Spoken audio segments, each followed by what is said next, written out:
Game 1 goes to ALG. We'll take a look where game number 2 goes.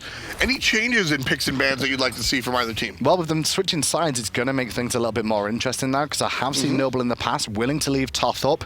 And the way Metyankey played today, he didn't look fantastic with those Krakens. I'll be honest, his Poseidon play, a little bit suspect there, a little bit nervous on some of those Krakens. His first one that he hit on Chapo, beautiful. Oh, it was perfect. Some of the later on ones, though, not so much. Very defensive. It didn't really felt like, he used them at the right time a lot of the time. So I thought they may have left Toth up knowing Noble, but they're not going to. We'll definitely keep an eye on it. Poseidon is going to be banned out this time. Allegiant said, look, we don't want to play it. You're not allowed to play it. And the Hunbat's the first pick. This is very interesting. So I mentioned it was early as well.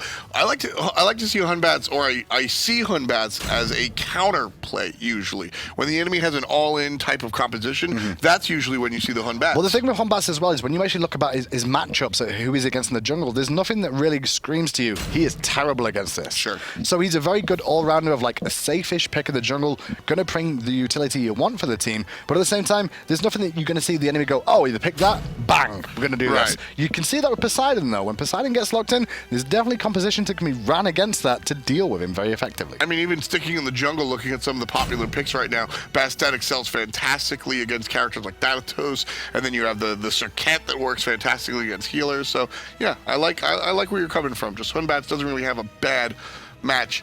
Cabrakan and Anhur, if it ain't broke, don't fix it. Allegiance just going with their lineup from game number 1. Serqet, Geb, and Zeus, on the other hand, a very different look for Noble. So with the actual Geb pick there, Wubbn's probably his best warrior I've seen him on is that Geb. I would have liked to potentially see him go to the Capri there instead, especially knowing the Hunbats has been drafted and the Serqets. You're not worried about a Thanatos, right? But it's also going to allow Serqet to go very deep and revive him if you need to. But Wubbn's Geb is so good that I've seen him throw shields on Serqet time and time again here that could be very impactful and help out. Plus, great setup for a Zeus. The Zeus is really what I'm looking at. The Nuwa is... MLC actually plays Nuwa relatively well, so you got to keep that in mind. But the Zeus, I mean, this is MLC's one of his absolute fantastic characters. If I'm just looking at this draft, even putting Ram in Wowy's hands, I'm already a little bit more confident in Noble's performance here. Zeus is the magical version of AMC for all intents and purposes. He's got no real escape apart from damage and just try and kill you before you kill me sort of situation. And the difference is he brings a little bit more with that ultimate than what AMC will do on a single target. He'll spread it around a little bit and has a lot of free damage to get off. But to play a god like that, you need very good positioning. And one thing Stealth has always had is very good positioning. Metyankey, he's going to be playing on the Scylla this time around as Cupid gets banned out a second time versus Wowy. Uzzy gets Vamana one more time. Do you think Cupid is just going to be banned out against Wowy? Not necessarily. I think this is just Allegiance. Like, we just don't want to deal with it. I don't think everyone's going to want to do this against Cupid because you can run things against Cupid that will cause him a few issues. He is just a dash after all. The likes of Thor isn't too bad at just being able to close the gap against him and, ult him in lane, drop the wall before he dashes. He's going to cause problems there. Do like the Scylla pick for Allegiance this time around, though, for Metyankey. It's along the same sort of vein of what Poseidon's going to bring, but it's a little bit more escapey and survivable in case he does get the focus of the enemy jungler, Chapo. Also, decent clear to, or at least a not decent clear is what I'm trying to say. It matches MLC's clear. When your opponent picks their mid lane first, they pretty much set the tone of the mid lane. Are we going Ra Anubis? Is it ultra hyper clear that I have to match to create the pressure? Or MLC on the Zeus, he's got average clear, so I'm going to go with my Scylla as well. Now, PolarBearMike is running Terra in the support role, which we've not actually seen this season so far. Terra, notable for the fact that her level 1 is probably one of the worst level 1s of all the Guardians. So I'm going to see how they start things off in the jungle here. Whether they're going to go defensive and try and clear some of their own jungle. They may send him to the mid lane instead, a la very similar to what we've been seeing with most of the support starting mid, like Geb, when they're weaker in the level 1 play. But at the moment, it looks like the setup is going to be PolarBearMike in the left-hand lane alongside Oceans. Yeah, just wants to start off the lane relatively quickly. With Wowy on the Ram, this time it's unbalanced. Last time we saw the balanced lane weaken over the wall, walking into damage. We saw the unbalanced lane there, where it had, or the balanced lane, excuse me, where it had two mid-game hunters. Look at this adaptation, though, out of Noble this time around, though. They knew Cyclone got Wrath last game and did his blue buff. They remember that, and he goes to try and do it again, so they try and fight him. The bad news is, though, he's still going to get out scot-free, as it looks like Chapo was a little bit too worried, and instead, they just don't get the blue. Noble instead will look for the speed buff, and that one likely to go down. It's 4 players there anyway. So Noble will pick up the But enemy a 4-player speed. split, Tom, is not the greatest thing in the world. You know, it's not going to give you the experience you want. Yeah, But it does denies them a deny. buff. Does deny. It does deny, and on the left-hand side, you can see Wowy's trying to deny PolarBearMike and Ocean's getting that one. Mike did take his 2 first here as well, so he's got the crushing walls at level 2, which means his wave clear isn't the greatest just yet. You do want your monolith and your dash to be able to clear the wave more effectively and be very safe about it, but you can do this, which is what I'm going to show you there. I'm glad you did it at the same time I was talking about it, because you can do the 2-1 combo, which allows you to clear the wave as well.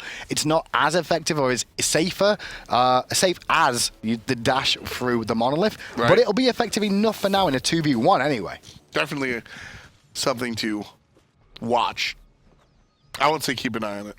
There's no reason to keep an eye on it.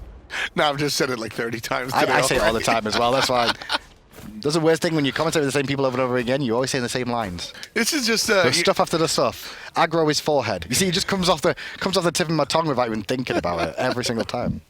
To be fair, stuff after the stuff is an excellent line. It's a fantastic line. I will but defend that one. I very rarely use it because it's your line. You know, because I know it's yours. I'm like, I'm not going to use Tom's line. And I rarely use it because I don't want to beat it to death. Yeah, that's I really don't want to force the issue, so I just kind of like leave it alone. That was bad. That was bad. That was worse than aggro. He does some terrible ones right now. I'm predicting, though, we're going to see a very similar tale of last game to this game. Going to be about farming, positioning. One huge team fight that will spell the end of the game will happen, just like near the Fire Giant again. Predicted Gold Fury will go. More than likely, I'm going to say, I don't even know what's going to happen in this game. I'm going to say Allegiance can get the first Gold Fury. Reason being, they've got an Anhur who's fantastic in the early stages at jungle control, with a Terra in the global as well. I'm going to say Allegiance get the first Gold Fury, Noble answer back with a couple of kills, then we dance around the Fire Giant like merry little happy people, and then some team dies. I'm going to say Noble gets the first Gold Fury, because they have a Zeus ultimate available. Okay, well, we might see the first kill here. Beads forced on Stealth. The damage from Stealth was actually pretty good on Weaken, but Weaken Aegis at a pretty good time there to absorb a lot of that as well. Just a well-timed Aegis to make sure he doesn't get hit by the detonate right there. Smart stuff coming out. But the ultimate from Weaken, you might look at it as a bad play, but he gets the beads out of Zeus. And knowing that Zeus has his beads on cooldown, that is the opportunity that Noble's really looking for. This farm situation for Noble, though, isn't the greatest in the grand scheme of things because of how this has started off. They would have loved Chapo on this Serqet to be level 5 before Weaken and start trying to make an impact on the map with ganks and pressure somewhere on the map. Right now, though, it's been Weaken more often than not that's been putting the pressure on already, and now Chapo's looking to try and return the favor if he can, but they're going to be monitoring him now. Where is the Serqet? She's level 5. Look for a wraparound. Can we pick anybody off? Maybe in mid lane, round the back. Chapo looking for the wraparound. Going to find Metyankey. Gets the taunt. There it is. Big damage, and the ultimate's going to hit him. And follow up from MLC Stealth. Here comes Wubbn as well, as Weaken thinks about re-engaging. Really surprised by Metyankey's choice to hold beads there after getting hit by their ultimate too. Stealth had thrown the shield on him. He was going to get stacks on him as well. Very surprised that he actually chose to stand there, keep hold of his beads instead of just going beads and sentineling away. He had the sentinel down ready to jump to. Instead, he took a bit of a riskier option, which paid off because he held his beads now. MLC doesn't use the Zeus ultimate. Why? I'm not sure if it was 100% up or it was the position factor. If he knew beads was up too. I think if we saw the Zeus ult dropped immediately, I think we would have seen for a fact Yankee would have dropped his beads and got out of dodge as well. Absolutely, because it's a death. Yes. And I think that's why Stealth also knew he expected the opposition mid laner to use beads there and play very safe. So like, well, I'm not going to waste my ultimate because you're going to beat it anyway. So it's one of those, I think that you think that I think that you think. It's poker faces. That's all these pros do most of the time, is have poker faces against each other. Like, am I bluffing or am I telling you I've got the nuts? There's no Ratatoska in this game, but still. No, he's got boots this time. I hate that joke. That is the worst. God, it's such a bad joke. Like, we are entertainers for the most part, right? And we tell some corny freaking stuff, me and you, Tom. Speak for yourself. No, you tell worse corny stuff than me. I do not talk about corn. I am amazing. And now Chapo in pressure in the jungle, looking to invade. He's been pressured out. Good leap over the wall back to safety. Not invading, I should say. He was actually just trying to defend his own buff. As on the left-hand side, Wubbn and Wowy. You're still laughing to yourself. I'm ignoring you. I really enjoyed that. This is what we deal with, you know? I'll be frank. Today is definitely one of those days. Your name's Tom, you're not Frank. Oh, all right. You set that one up. You set that one up. No, stop. Let's get back to the game now. I do love the fact that both supports have gone Oracles, and we're seeing Oracles more and more this year. The one thing that I'm always going to be keeping an eye on now is Sentry Wards in inventory in the consumables. Yeah. Because Sentries have really dropped in usage right now in the early stages of the game, and actually in the mid game as well, because more and more people are just relying on these Oracles with these free ward rotations that they don't want to invest 135 gold into a Sentry Ward, even though it would give them some gold back if they find a ward or control of an area. I think the Oracle Chalice is just the better look almost Wubbn. 100% of the time. Wubbn's in trouble, and I mean there's the overlap of the ultimates followed up, and MLC still takes out Weak in the turnaround kill. Wubbn finally does fall as PolarBearMike picks him up, but oh, the snipes! That might be enough dot damage now from the dot passive. Yes, it will! Chapo gets the kill thanks to Wowy's assist. But over there, Weaken took a long time for them to bring down Wubbn. Yeah. It took them too long, and the amount of time they invested, the shell was used by Wubbn perfectly, absorbed so much of that damage that it was actually Weaken that fell down first. That ended up making it a 2v1, a much more favorable trade for Noble. The shell and the tank boots. Tank boots don't come out all the time, and actually, so why don't you talk to me about this? Because sometimes I think it's just players, oh, I have enough for the tank boots and not for the other ones, I'll just leave base. But was the tank boots a specific choice here for Wubbn? So I think it's not necessarily a specific choice, but when you're playing a Geb, you're looking to get picked in the early game. That's Right. pretty natural. You know, you're a squishy guardian at the start of the game up till around level 6, 7 when you've actually got a couple of items online like a sovereignty. So these boots do allow to weather the storm a little bit, but it's also not that important to have Talaria right now as well.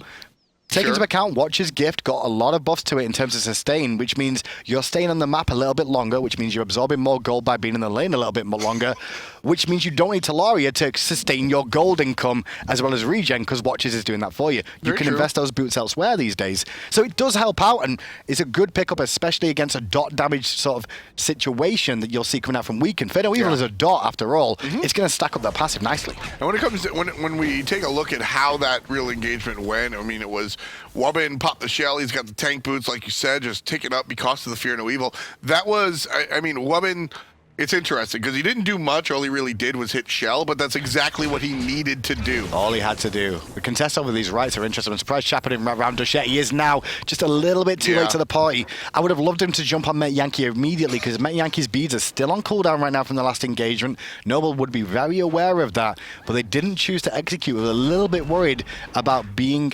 counter-ganked. Talking about countering, Cyclone's doing that on the right. No, CycloneSpin's in this game. Very quiet this early on. He's going to get collapsed on. Big ultimates coming out from pretty much everybody. Cyclone drops a wall by himself, and that's going to give his team enough time to go ahead and respond. MLC chased out on the top side, but his ult's already down, so he's pretty much done what he came for. Uzzy here just pounding down on CycloneSpin, but Meditation saves him. Good play by PolarBearMike. But the bigger play for me right now, hang on, as Metyankey will get away. Bigger play was what Oceans chose to do in pushing mid lane and force Wowy to rotate as well. Continue to apply pressure. Chapo continuing that. Gets one. I don't know about the second, buddy. Wowy's coming in again. But the Aegis saves the day. Yeah, one shot hits Weak, and he immediately goes to the Aegis. I really wanted to see the Chapo 2-on-1. I just want to see Chapo versus Weaken and that health bar. I'm like, go on, boys. But at the same time, when I looked at that one, I would have rather have been Weaken in every situation there up against Chapo in that 1v1 because I had the Aegis. And that's what Weaken was doing. I was like, I don't know about this Weaken. This is a bit risky against the likes of a Serqet. But then he had the Aegis up and you're like, well, don't worry, because the moment he does anything, I'm going to Aegis it and his combos down and then I'm going to burst him back. Serqet, very scary though. And kind of reaching, so Serqet has, I feel like two levels of turn on, where when you look at the Freya is the best example. She gets 3 items and she's officially online. Where when you look at a character like Serqet here for Chapo, you get boots, you get Jotun's Wrath or that second item, and then you're able to really start hurting people. But then once you pick up the Deathbringer much later in the game, that's when you really see Serqet go hard. Right-hand side, sorry, left-hand side, Wubbn under a bit of pressure there, but the shield's just absorbing most of it. And going back to what you're saying about Serqet, for me, it's hit level 5, then you've got pressure. Then you get crit, then you've got pressure again. That's exactly what he breaks down to. Talking about it right now, he's looking to 2v1. Give them both a little smoochy smooch there. I don't think Yankee and Weaken will be too happy about it, but they're still in good position. I mean, they seem totally fine. Oh, the monkey toss worked out perfectly. I wonder if he was going to go on that for a second, because I looked at him like he could do that because he knew Stealth's beads are down in the mid lane too. He could have actually ended up picking that up because Chapo and Stealth grouped up then just after that monkey toss. Not going to be the case here. Oracles not in the inventory on the map will respawn. Both teams have heavily prioritized these this time around. They'll go to Allegiance. Last time around they went to Noble. It's an uncounterable ward. That's where you got to look at it. Yeah. Uncounterable for a few seconds, gives you vision, forces the enemy team not to go aggressive onto it. Not just that, golden experience too. Contestable objectives in the middle, the easiest ones to contest. Not worth as much as their back ones though, but it makes you want to fight over them. Yeah, no, exactly. It's certainly a camp that the players want to go for. Allegiance are going to start with the Gold Fury, brought to you by their free vision. And Noble, they find out about it. All the ultimates coming out. 25% of the Gold Fury. Over the wall comes the Zeus ultimate. The Gold Fury goes the way of Allegiance. They're able to pick it up. But how about the cleanup? Noble shows up in the hallway looking for the damage. Uzzy's here just trying to pound down, but he gets blocked by the pillar. The perfect pillar from Oceans. It was a great pillar from Oceans there. I do want to shout out, I was incorrect with what I said. I said Allegiance would get the Gold Fury, but Noble will answer back with kills. There was no answer back with kills. Instead, they're going to have to answer back with going for the Tier 1 tower. And this is why Chapo's positioned here, by the way. He's looking for a rotation and trying to cut off reinforcements coming to defend the Tier 1. When he realizes we're going to get it in time, he falls back a little bit, worried about the whole team coming in. They don't get the Tier 1 tower, which I'm quite surprised at. The damage output right now isn't strong enough for them. Not quite just yet, and that's Noble, you know, again, understanding basic Smite, going for that Tier 1, but just not able to really bring it down. And right now, though, Allegiance looking to run away with this a little bit more, because Noble, obviously they had that engagement. They went to the Gold Fury, lost it, tried to pressure Tier 1, didn't get it, and then they fall back, and Allegiance recognize that is a window of opportunity, and they exploit it to its fullest by taking a free Portal Demon. A Portal Demon, I would have liked to see at least some sort of response. Well, it's mainly Noble didn't expect it. They didn't think about the Portal Demon there. They realized they wouldn't be able to do Fire Giant just yet because it's early on in the game, but they didn't think about Portal Demon, and so they lose pressure. They lose more gold in that, and now they're getting pressure on the Tier 1 again in mid. Yeah, PolarBearMike going to go tank it just a little bit. The rest of Allegiance here and ready to collapse if need be. You can see the team filtering into Noble's jungle. They really just want to backdoor this. That's what they're looking for now. That's why Mike's pressuring it. Ocean's is actually going for damage over taking the tower, but it was only one hit anyway. They get what they came for overall. Allegiance continuing to extend the gold lead based off that Gold Fury into Portal Demon into Tier 1 tower. So the Portal Demon does provide a little bit of assistance, like you said. 500 XP and 750 gold total. So it's sort of like a baby Gold Fury almost. It is. Baby Gold Fury is probably the best way of looking at it at the early stage of the game. The later this goes on, though, it does reward the players to control that, to control the Fire Giant pit, which in turn can help to control the Fire Giant if you know what you're doing, or set up traps or baits by being able to wrap around their opposition if they overextend. Or you can be on the other side and just punish players using the portal to come on back. That's why we see teams very importantly think about how they're going to walk through the portal. Usually the solo lane or the Guardian walks through first. This could be a trap onto Allegiance now. I don't think Allegiance recognize it. Weaken's pretty low on mana here. PolarBearMike fully invested in Juggle to high heaven, and he'll drop down. Stealth gets credit for the kill. They invested 3 or 4 ults there. No, it's only 2. Apologies. I thought it was 3 because I thought I did see Stealth ult get dropped as well. Yeah, that's what I thought it was. It's the red shield. The shield throw from Zeus is very confusing. The best news is we get Heaven's Rave Zeus in the future, so we don't have to worry about that, right? Oh yeah, that one's going to be very cut and dry. Yeah, we're going to be able to clearly tell which skill has been used there, but now with that man advantage, Noble can look for mid lane here. Now the tower's already basically dead here, so Metyankey not going to provide any real resistance. We can just going to farm in the jungle. Right call coming out from Allegiance, just letting that one go. 14 minutes here. Noble leading in kills 4-1. Also leading in, well, that's it. Not gold. It's going to be Allegiance that's leading in the gold. 1,500 and 2K in experience. I'm wondering where I'm going to see Metyankey go with this build right now, because it's either Gem of Isolation or Ethereal Staff. And it's not 2 things that I can really feel too strongly about on Scylla. Yeah, Ethereal Staff does give you like a mini Soul Reaver proc, but I would have maybe liked the Warlock Sash like we see on the side of Stealth here for the bit more survivability in these engagements. The extra health pool will keep him alive against Chapo a little bit longer, help him absorb a little bit more chain lightning damage that's going to come out too. The Ethereal Staff, yeah, it's okay, but they could have gone for something a little bit more. I'm not sure. We'll see where he ends up. It'll make her a little bit tanky in addition to giving damage. I think that's the idea, is that it's just a hybrid item. That's what Warlocks does too, right? So Warlocks versus E-Staff, it's funny. These items have definitely completely changed from once upon Yes, a time. they have. Well, more E-Staff than Warlock Sash. But basically, once upon a time, Warlock Sash was just the earlier game version of Ethereal Staff, where if you have time to stack it up to 100, you go ahead and you build it. Whereas if it's 16 minutes in, you just build E-Staff. E-Staff now has an interesting new passive, but still is the high health option for players that want magical power. And I think that's just the mentality, is that it's too late to build the real health from Warlock Sash. So there's a play in mid lane there going on at the same time, because you saw PolarBearMike pop that ultimate. I'm like, what is he doing? There was a gank attempt in the mid lane by the looks of it, and it looks like Wubbn turned it around with a cataclysm of his own to stop the argument from even going on there, because Ocean's ult was down, so was Weakened. Looked like they were looking to pressure the tier 2. Didn't find what they were looking for, though, which more than likely, I'm guessing the health bars was probably Wubbn, as he went back to base anyway. Probably. Right side tower falls down. Good looks coming out from Noble, as they're able to kind of guerrilla warfare this game. They're able to just sort of... The enemy got a big objective. We'll sneak out that tier 1 tower. We'll go ahead and pick up this tier 1 tower on the right. When you say guerrilla warfare, though, the first thing I think of is Serqet. Like, Serqet is like a guerrilla-style jungler. She's always lurking in the bushes, looking for something, trying to wrap around the back, find a squishy little baby girl or a cheeky little monkey that's fallen out of the tree, you know. This is what he's doing time and time again, and he's drawing the attention away from big AoE ultimates like Weakens. Gold Fury has been leashed. It was started here, and it will be leashed here. It's going to be picked up one more time by Allegiance, half HP on the objective.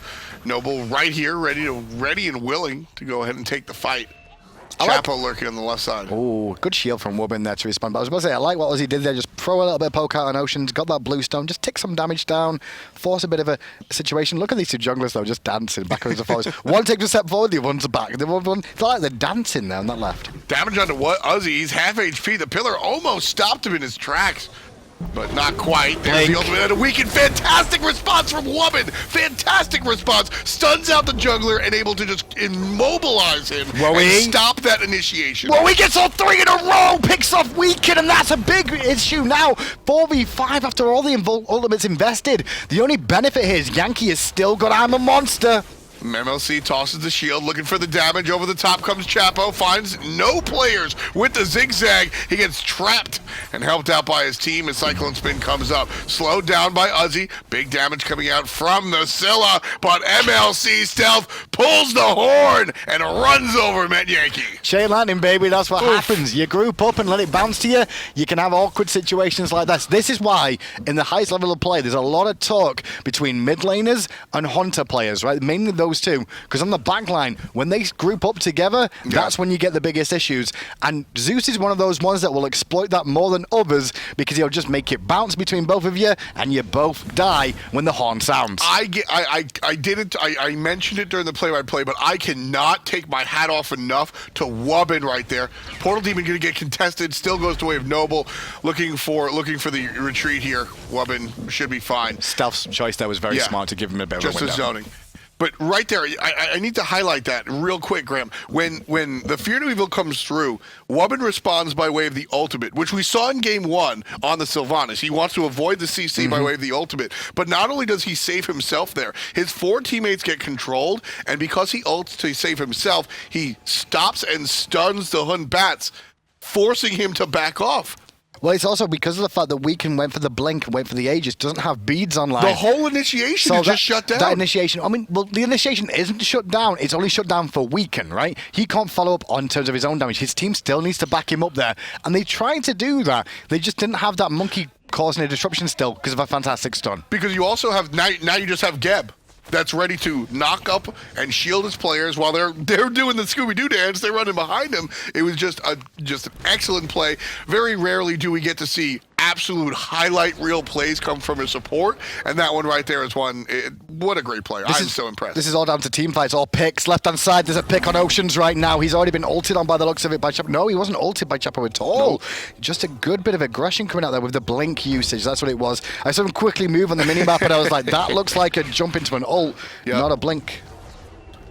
Little help. Metyankey trying to kill the wave at least, but Wowy, who's also had a fantastic set, here taking out the tier 1 tower on the left side. all 10 players have actually had really good games so far. There's no one that I could really look at and go, you have been weak. Yeah, this is Sometimes you look at games and you go, well, this guy was out of position 3 times. He was the weak link of the game. You know, really easy. No one on either team has really looked at me and been like, you have played bad today. It's really been a treat. I think that, you know, you could look at the first game from Metyankey as, you know, the Krakens were a little bit off the mark, but that's reaching. Exactly. And that's all it could do. Like, when I looked at it, it was like, what could I look at? Metyankey's Krakens. That was about it. But then again, Metyankey's team still won, so I was really reaching. And the first Kraken was a highlight play. Was a highlight play. Exactly. So then when you look at game 2, it's like 6-1. There's not been massive amount of kills, but the engagements have been very exciting to watch. The farm off period in between is to be expected. Wait for relics to come up. Yep. Finishing off the next item before you try again in the engagement. I mean, hell, even Wowy, right? I talked all about that Wubbn play, but Wowy nails the 3 rapid fire shots in the sky like that. This is so. Today is definitely not my day. I'm a little loopy today. I will totally admit that. But it is a wonderful treat to be able to just speak positively about these plays. Uzzy dashes into CycloneSpin right there. Not too positive of a play coming out from this. Uzzy's not too worried right now. What he was trying to do is catch the tremors. That's all it was. That's where he dashed. Because when Cabrakan main player is his tremors to help him clear it up, group them all together, and then smash him. So Uzzy's preemptively looking to knock him up. The moment he does tremors, cancel the tremors, make sure he gets lane pressure. Even though it's not a huge thing right now, it's good mental mechanic practice to get used to facing off against Cabrakans in lane. So we can forgive him. He dashed into 2 players, and I'm like, what are you doing? You're just upselling all the players, saying they've had a really good day today, and then that happens. It's just a treat to really come out here and see, you know, everybody in the SPL just playing top tier Smite, and it's. I think, you know, I had this discussion on film today that I think. And I think a lot of people agree is that the level of talent across the board in the SPL is definitely reached its highest point that we've seen since the history of the league. I mean, Season 1, Season 2 got better, Season 3 got better, Season 4's looking better again. It's just the way it's going to be. And some of that is not necessarily down to the old guard still playing well and understanding the game even more for playing it a long time, which some of it is. Yeah. Other parts of it is down to the new blood that is slowly filtering in and will slowly continue to filter in as the time goes on. The newer players coming up. Oceans, there's one on your screen. New player last year, now finding his stride this year, looking fantastic. You've got Wowy, who's been around the scene for a little while, but people are starting to mention his name a little bit more now, especially when he has performances like this. Wubbn's in the same group right there, and then you look, you even look, there are 3 players that came from the console league that are being some of the stars. I mean, Sanoshore. Yeah. So Eonic in that last match with Gabe, Sanoshore and Eonic carried the team of SPL superstars. A console league player from last year carried the team on the Thanatos. Wonderful play. Noble has sees the same thing with Uzzy and Chapo. And Noble right here, they see the Gold Fury. This is a critical Gold Fury right now as well. Noble can't really can't lose this one. Allegiance can't give this up either. It could be a very close one. I'm expecting a couple of resets here. I'm expecting a couple, but we'll see, because they're taking a long time to push off. There you go. Yeah, finally retreats. There's 40%, 50% on the Gold Fury as it heals up slowly. Oracles will be taken by Noble here. Oceans and PBM still local, half HP on the objective. Now just below 50. We'll unleash one more time. Weekend's got his blink. He'll be waiting for the right level of the health of the Gold Fury to really initiate on this one. Looking for the blink again. Keep an eye on Wubbn then. See if he does the same cataclysm play last time round. And Chapo will definitely be happy to wrap around the back as well if he can. Oh yeah, I mean Chapo is always playing lurker. He is never you never know where he is. He's just always behind the corner. 25%, there's the ultimate. Wubbn can't respond in time. Gold Fury's going to be in trouble. Goes down. Noble's taken away. It's theirs and theirs alone. Allegiance left side. Chapo trying to wrap around. Chapo gets the kill on a weekend. Poison spread. Did it spread? It Poison spread, but it's not enough to bring him down just yet. Wowy with the last sniper. Can he find it? Oh, he got it, but it wasn't enough damage by the looks of it. Maybe on a different target. Ocean survives for now. Chapo blinks in. Continuing pressure, looking for Yankee. Gonna force back Allegiance. Noble pushing on the tier 2 tower. Here's the teleport in coming out from Cyclone. Half HP on the tier 2 tower so far. Uzzy just tanking it and separating the team. There's the retreat call from Allegiance. 7-1. Noble leading the charge. That was a very important Gold Fury. What was once a 2,000 gold game. When we saw the with the Gold Fury started up, Graham, it was 2,000 to 3,000 gold. Definitely a lead that doesn't really concern anybody. 5,700 gold on the other hand, that's when you start to get concerned. And then because of that, you get this opportunity right now. Look for the Portal Demon as well. Cyclone's going to come in to defend on his own. Uzzy on zone duty. Cyclone can do a lot here. No ultimate available. This is going to be careful. And this is the issue that can happen. Look at the way Uzzy's body blocking him. Mike saves the day. Great walls from Mike there, just to slow this down. Now it's an opportunity for a steal away from Allegiance, but Yankee didn't feel up to it himself there. He was a little bit too cautious. Yeah. Could have looked for a little bit more, but worried about positioning, especially with no relics. Makes sense he played it safe. You know, when it comes down to it, I mean, these are the growing pains I think you need to expect to see out of Metyankey. Moving over to the mid lane earlier than some of our other new mid lanes. Yep. When you look at players like Anhur and you look at players like Baskin, Metyankey had already been playing pro mid lane, but he's certainly still coming into the role himself, formerly in the Hunter position. So I think little timid plays like that, that's just getting used to how far you can push the boundaries as a cloth-wearing mage. Go back to that Gold Fury play, though, overall, and we saw the dance around it for a considerable amount of time. Noble pulled it, reset it, pulled it, reset it. The problem is that Allegiance allowed themselves to get baited into that situation. The reason Noble won that situation is they've got a Zeus. Zeus can consistently chain lightning the team, pull the trucker horn, as you always call it, time and time again, and get free poke damage off. Terra does have some sustain in the kit, granted, but it's not enough to impact it as time goes on if you keep getting these little skirmishes. By the time that fight started, hang on a second, Weaken's dead. On the left-hand side. Well, neither's Chapo. He's already going back to the other half of the map. But by the time that fight even started with Weaken finally going in, some of his members had used a lot of abilities to survive or just heal up some of that damage. Then it then hurts them even more in the engagement. Fire Giant started. Noble have it down to 75% HP. CycloneSpin local on the right. PBM local on the south side. Chapo is local on the south side. Looking at Yankee again. Keep an eye on Yankee. He's going to be in trouble. Blink forward coming out from Chapo, dealing with the mid lane mage. Yankee dealing with it well as well. Nice shield coming out from Wubbn as well. He finishes off the solo lane. Cabrakan. Fire Giant still being tanked up by MLC Stealth. Not retreating. Noble gonna rejoin. Don't like this. I'm a monster. I'm a monster. Is still online for Yankee. Yankee is still alive and well right now. That double tap and lightning though won't be enough. The chain didn't go the right way. The Aegis will buy him a second. Wowy's looking for the snipes, and the trucker horn is pulled again. Metyankey falls to MLC. Oceans falls to Uzzy, and that play right there. Got to give credit to Chapo again. Gets the support 404 on both your jungler and your mid laner, but nothing is just right there. So the ultimate comes down from MLC Stealth, and you see Metyankey wiggle out of it. The taunt from Chapo brings the player back in and secures the damage enough that he's dead. The teamwork coming out of Noble is so much fun. The worst thing I hate about this set right now, because Noble are looking very dominant in this one. If they do win this, is fantastic for them. But I know people at home who don't watch this set will look back at see the scorecard and go, oh, it was a stomping game too. No, it wasn't. It really wasn't. It was a good back and forth tactical battle between the two that Noble got the better of, but it wasn't a stomp by any stretch of the imagination. No. Right now, it looks it, but it's not. This is why you can't. I always implore people to watch the VOD. Watch the VOD. People come into my chat and they say, "Hey, it looks like this."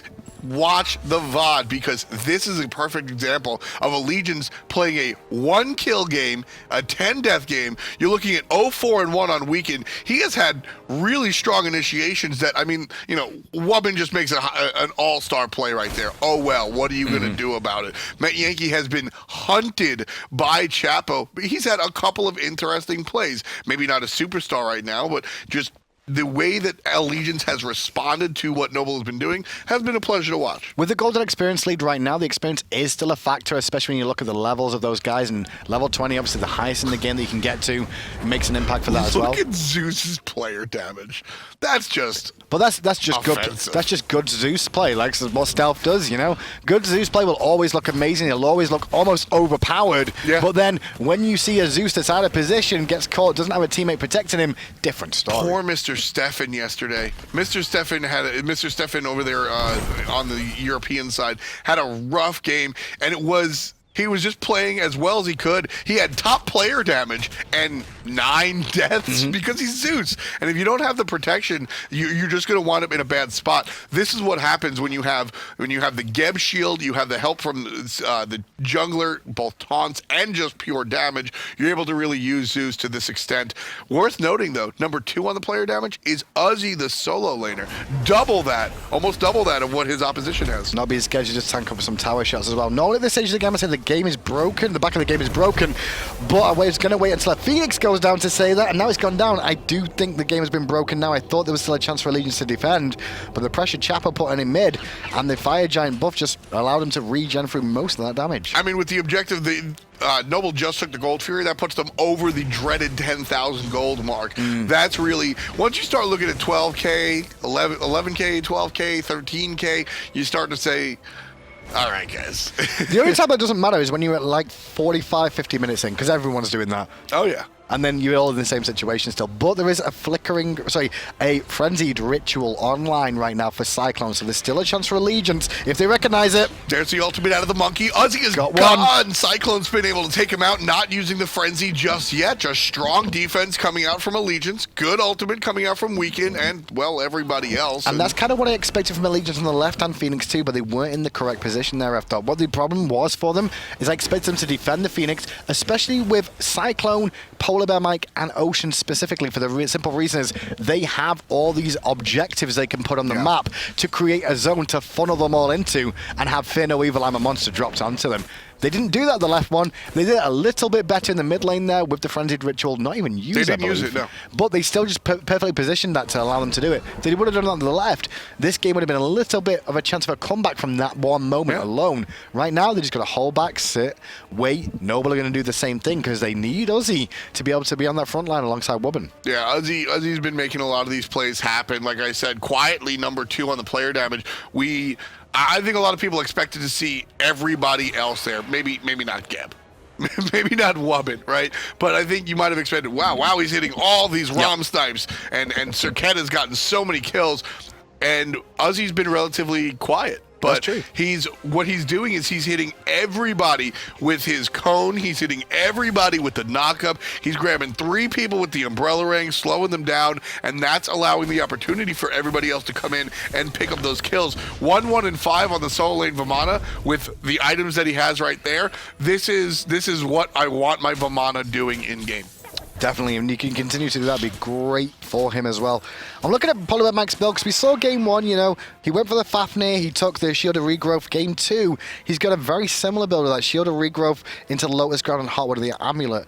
He's not got a lot of physical defense in this build, and the sustain he's given to his team isn't as useful as the Sovereignty would have been here. Yes, Lotus Crown is great, but that physical defense would have helped out against the likes of Chapo, against the likes of Uzzy and Wowy. They're going to swing damage on his carries as well. They do need that little extra, not just the one from the heal. The Lotus Crown is great, but he could have added more to that over the Shield of Regrowth, which is a very personal thing that I'm not sure whether, in my opinion, that Terra really needs that extra mobility when she's got her ult and she's got those dashes. I like the inexpensive health and 20 CDR. And that CDR does allow the ultimate to be up a little bit more. 20 CDR? You love the CDR in it? I agree. 20 CDR? How much was it? 20 CDR! And that 20 CDR... For 2,000 gold? It's very, very cost efficient for what it does. It's too cost efficient. That's why they get nerfed next patch, right? But it doesn't bring enough to your team. It's a very personal item, this. It does. The only way it's not a personal item on a Guardian is the ultimate. It allows the ultimate to be up a little bit more often, gives your team more mobility. But if you would have gone Sovereignty instead of maybe that Shield of Regrowth, there's a little bit more survivability for the team there. Serqet's hitting you with percent damage What's and Wowy hitting you with? damage. What's Wowy hitting you with? Physical basic attacks. What's Uzzy hitting you with? Physical basic attacks. What's Serqet hitting you with? Physical basic attacks outside of her ultimate. And no, the passive is percent health. It doesn't matter. They're still taking physical damage. It's not just Chapo doing this work. Look at the player damage. Look at it. It's Zeus. It's all Zeus. Chapo is 4th on that list. It's Zeus. 4th on that list. Wowy's above him. Uzzy's above him. That basically means there's 25,000 player damage that's come out from the physical guys alone, excluding Chapo. That's fair. That's fair. You know what? I'll give it to you. I'll give it to you. I always find my corner. That's all I ever do. Chapo again. Noble finds the corner. Left side Phoenix about to fall down. Chapo able to separate players. There's the ultimate out of PolarBearMike. Before the fight even begins, Phoenix falls down to the Winions, and Noble still continuing, shifting over to the mid lane over here. MLC, last one in tow. So notice what Chapo did there. He blinks, he goes in on Oceans, he forces Oceans to use his beads defensively, but not only does he use his beads defensively, but PolarBearMike pops his ultimate too. Yep. Blink for a beads and an ultimate at this stage, beautiful. Absolutely. Frenzy has popped a little bit early. Here comes Wubbn trying to find an Preemptive ultimate beads. after the blink. Can't find it. MLC in trouble. There's Cabrakan dealing with it. Throws it down. Can't find the damage. Uzzy separates himself in a wasted ultimate from MLC. And Allegiance have a fantastic defensive stop so far. Noble looking for the secondary initiation. Keep an eye on Chapo in the mid lane, looking for the wrap. And now they're just really looking to force this Phoenix down and look for the win in the clone. Chapo's around their back, slowly catchy Monkey. Talking about monkeys on the front side, I thought we were going to see We Can Go, but it's Cyclone who goes in very deep, doesn't find it. The Impale is absorbed and removed thanks to the use of the ultimate coming out from Chapo as well. Oceans will live. The Titan, though, Tom, that won't. Absolutely not. 12-2 in a much closer contest than the numbers would dictate. Allegiance goes ahead and falls down in game number 2, a split for the boys of Noble and ALG. Tells you about the state of the league, though, in North America. I said that coming into this. Yeah. If Allegiance 2-0 this cleanly, they put themselves above a lot of the people, make themselves consider the top 4 team, 100% top 4 team, alongside the 3 that a lot of people are always talking about. But then, losing that one game against Noble makes Noble a step up and Allegiance a step down a little bit. It's very tight in North America now. And like we said, it was that was a series where I think all 10 players played pretty damn well. Everybody pretty much on their game. I said similar things this morning. I said, look, this is a statement game. One team is going to come in here and win, or it's a split, and we wait till next time. For me, we still wait till next time. Both of these teams are neck and neck. Taco, how you feeling?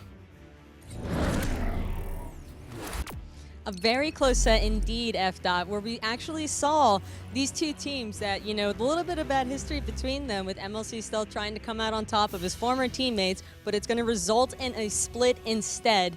But as you could tell, patience was definitely the name of the game, especially coming out for game number 1, where we saw neither of these teams really wanted to put themselves out of position in the slightest. There was a very slow-paced game from the get-go. We saw ALG and we saw Noble just going ahead and trying to be as close to each other as they possibly could. Neither team really wanted to overstep each other, considering that they kind of figured that if they were out of place for even a moment, then they would just be capitalized upon. And you could tell that that's really what happened on the side of Noble, where hesitation was probably their biggest downfall, and ALG capitalized on those moments. CycloneSpin was actually a very noticeable force in this setup, considering on the Cabrakan, he was just going ahead and initiating, engaging, and picking up the kills for his team as needed. The walls and the utilization that he had with his ultimates in these tight jungle corridors ultimately led to ALG being able to secure big wins in these late game team fights that ultimately led to them going ahead and picking up the very first game in this set, which is really important overall, considering that you always want to let your hunter have his time to shine, and that's exactly what Oceans was able to do off of game number 1 with the back of his team supporting him.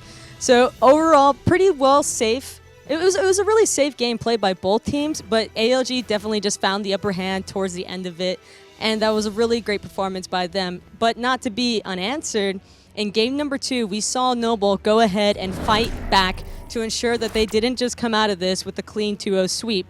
They went ahead and found themselves on the same kind of slow, steady pacing that we saw in game number 1, where they didn't really want to overstep. They wanted to just play it as patiently as possible. They wanted to ensure that they weren't falling behind at any point in time, which ultimately led to them going ahead and playing a very steady, cautious game. But Chapo was able to go ahead and find himself on the upper hand and coming in clutch with some really important Serqet pickups onto ALG.